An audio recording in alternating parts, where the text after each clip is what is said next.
ये कहानी एक छोटे से गांव में रहने वाले दो युवाओं अर्जुन और राधा की है। अर्जुन एक गरीब किसान का बेटा था जबकि राधा गांव के मुखिया की बेटी थी।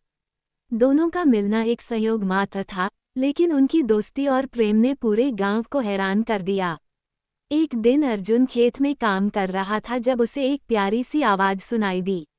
उसने देखा कि राधा खेत के किनारे खड़ी होकर फूल तोड़ रही थी। राधा का मासूम चेहरा और उसकी मुस्कान ने अर्जुन को मंत्रमुग्ध कर दिया। उस दिन से दोनों का मिलना जुलना शुरू हुआ। राधा और अर्जुन की दोस्ती धीरे धीरे गहरी होती गई।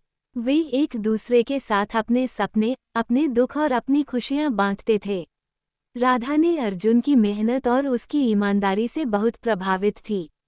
वह जानती थी कि समाज और उसके परिवार की सोच के कारण उनका प्रेम आसान नहीं होगा, लेकिन उसने ठान लिया था कि वो अर्जुन के साथ ही अपना जीवन बिताएगी।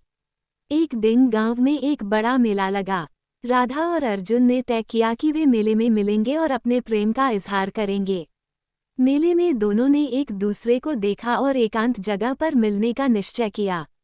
वहां पर अर्जुन ने राधा के सामने अपने दिल की बात रखी और राधा ने भी अपने प्रेम का इजहार किया। दोनों ने वादा किया कि वे किसी भी कठिनाई का सामना साथ में करेंगे। लेकिन उनकी खुशियां ज्यादा दिन तक नहीं टिकीं। राधा के पिता ने उन्हें एक साथ देख लिया और उन्हें अलग करने का निश्चय किया। राधा को घर में कैद कर लिया गया और अर्जुन को गांव से निकाल दिया गया। दोनों के लिए ये समय बहुत कठिन था, लेकिन उनके प्रेम ने उन्हें मजबूत बनाए रखा। अर्जुन ने ठान लिया था कि वह राधा को किसी भी हाल में अपने साथ ले जाएगा। उसने अपनी मेहनत से पैसे जुटाए और एक दिन चुपचाप गांव में आकर राधा को अपने साथ ले गया। दोनों ने शहर जाकर शादी कर ली और एक नई जिंदगी की शुरुआत की।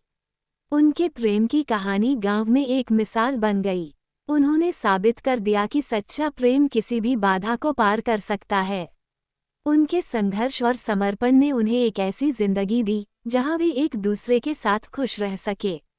अर्जुन और राधा की कहानी यह सिखाती है कि प्यार में विश्वास और समर्पण हो तो कोई भी मुश्किल रास्ता आसान बन जाता है। उन्होंने अपने प्रेम के बल पर समाज की रुकावटों को पार किया और एक नई दुनिया बसाई, जहां केवल प्रेम और समझ थी।